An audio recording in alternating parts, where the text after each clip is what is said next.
Back here in the bottom of the 6th inning, Tim Scott and Darren Zaslau with you on the NECBL Broadcast Network. Due up for the Ocean State Waves in the bottom of the 6th. It will be Mike Corin, Buck McCarthy, and Don Veltri set to face Sam Tinkham. Some interesting situation here for the Ocean State Waves. They're going to send the pinch hitter Mike Corin to hit for George Capon. Because what happened was Don Veltri started off the game as the pitcher / designated hitter. And what ultimately happened was Veltri moved out to the left, replacing Ed Apici, but in the spot in the lineup was replaced by the pitcher because you can't have the designated hitter carry over when you put him in the field, as that first pitch is an off-speed pitch taken on the corner for a strike. So the pitcher, who at the time was Oliver Powers, then it was George Capon, is now replaced by Corin. As the 0-1 is swung on and missed by Corin, the count now 0-2 from Tinkham. Mike Corin showed some signs of power yesterday against the Plymouth Pilgrims, hitting a wall ball double in the 12th inning. As he swings and misses at that next pitch in the dirt, a key strikeout for Sam Tinkham. Matter of fact, that's his 3rd of the ball game and a big first out in the bottom of the 6th. Well, Tinkham's done a nice job. Even though he's surrendered 8 hits, he's just doing a great job with damage control on the mound. And that's really what it's been all year. He's in line for his 4th win of the season. It's been absolutely incredible to see what this young man can do on the mound. Just a Division III pitcher, but he's showing why he's not just a Division III pitcher, that's for sure. It's that first pitch taken low and outside for ball 1 by Buck McCarthy, who pinwheels the red bat. The 1-0 pitch on the way. McCarthy takes that upstairs for ball 2, and the count now 2-0. Buck McCarthy swings an interesting lumber. Most of the Waves swing the blue tip, white handle bat, as that next pitch taken upstairs for ball 2. Or rather, I should say, the blue barrel, white handle bat. It's been a long day. The 2-0 count as McCarthy pinwheels the red barrel, red handle bat.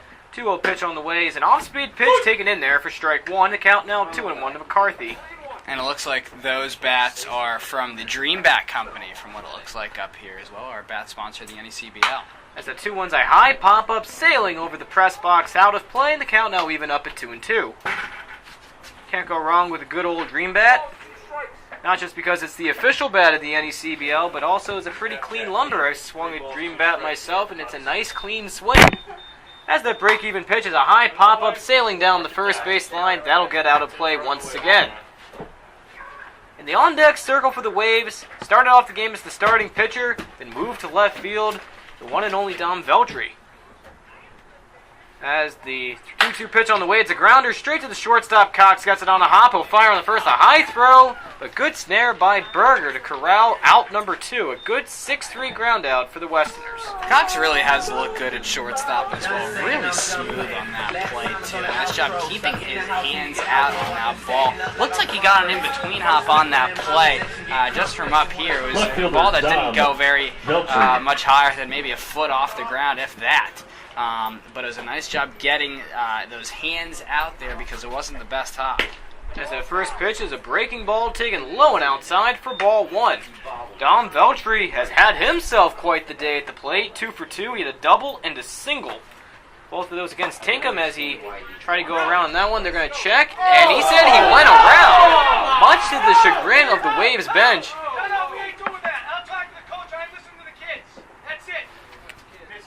There's a warning going to the Waves bench as Rick Del Vecchio says he doesn't talk to the players, he talks to the coaches. As that 1-1 bouncing low in the dirt for ball 2. Some of the Waves players chuckling a bit, trying to figure out what just happened there. 2-1 and low and outside once again. The count now 3-1 to Veltri. Yeah, really one of the first times I think Tinkham has fallen behind this much all night. Expect to come back with a fastball here from the southpaw. 3-1 taken low in the dirt for ball 4. And Don Veltri makes his way over to first as Jake Palamaki has a big chance to make something happen for the Waves. Don Veltri today really showing his stuff. Both a quality pitcher and a quality hitter, as time is called by Ryan Smythe, the manager of the Westerners. There appears to be some light action going on in the Westerners' bullpen. It appears to be Dennis Berardi warming up. Ryan Smythe talking a lot with his hands there. But now Steve Williams, the plate umpire, calling for a few more baseballs as the lefty Jake Palomaki talks to Harrison Barlow, the third base coach for the Ocean State Waves.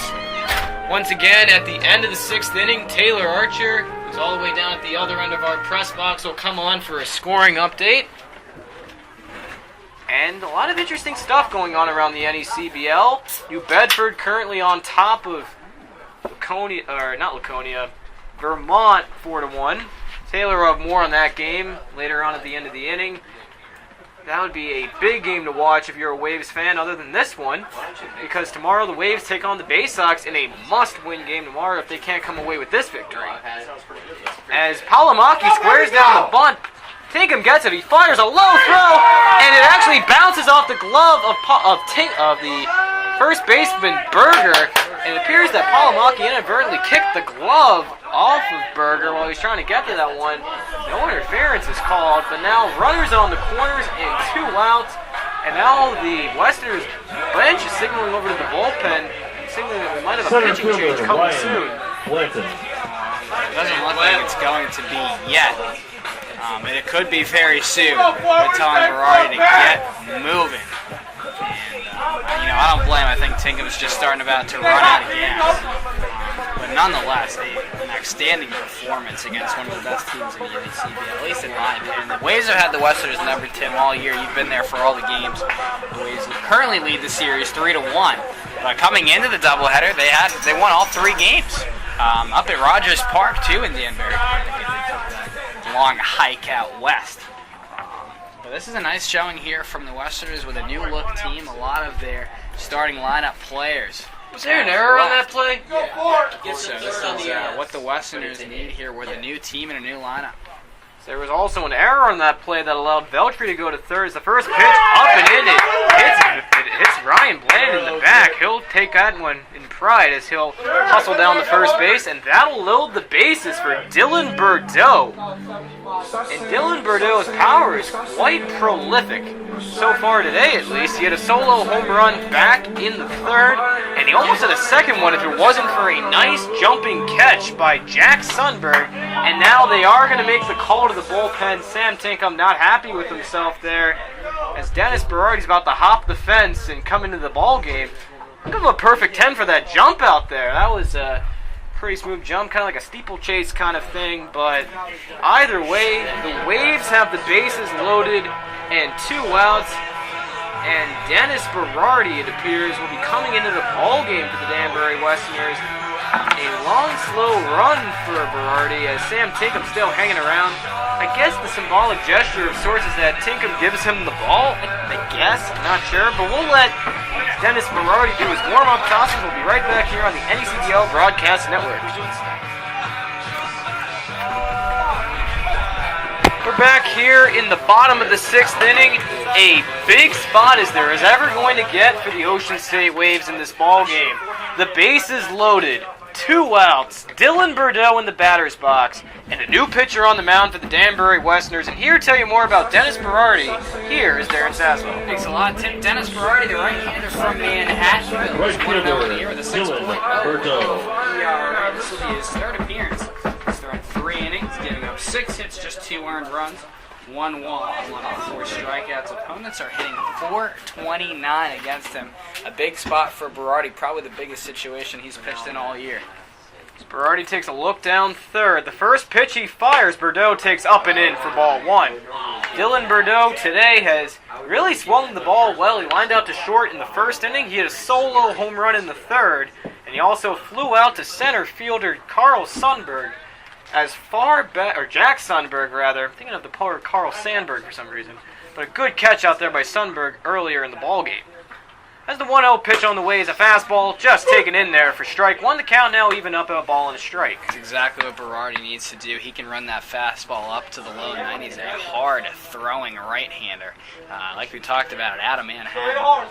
1-1 count here. I'd assume he's going to go back to that fastball.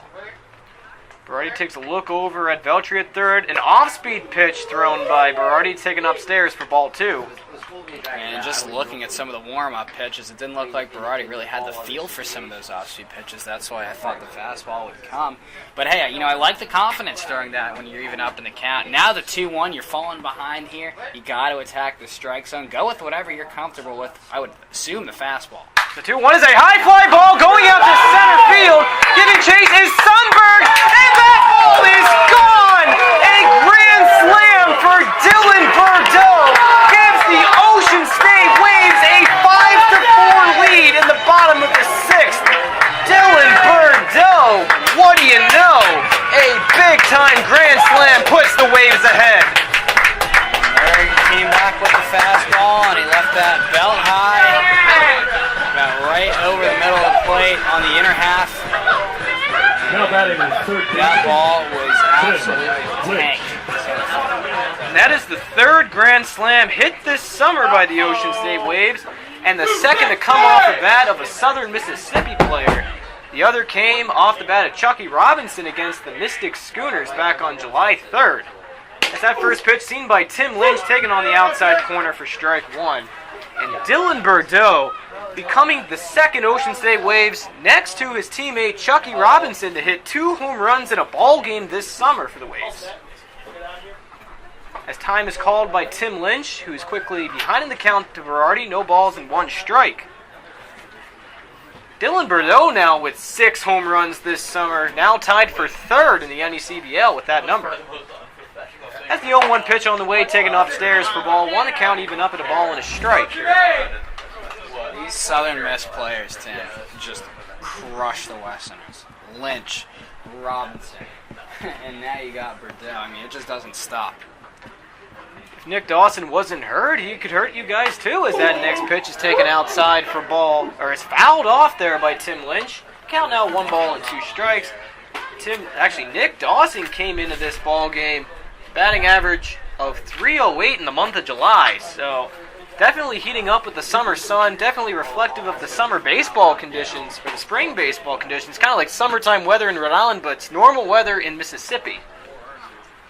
As getting the sign is Berardi. The 1-2 pitch on the way is an off-speed pitch, but it's popped up over the bag. Tim Lynch broke the bat in frustration, but making the catch for out number 3 is Dan Bergami.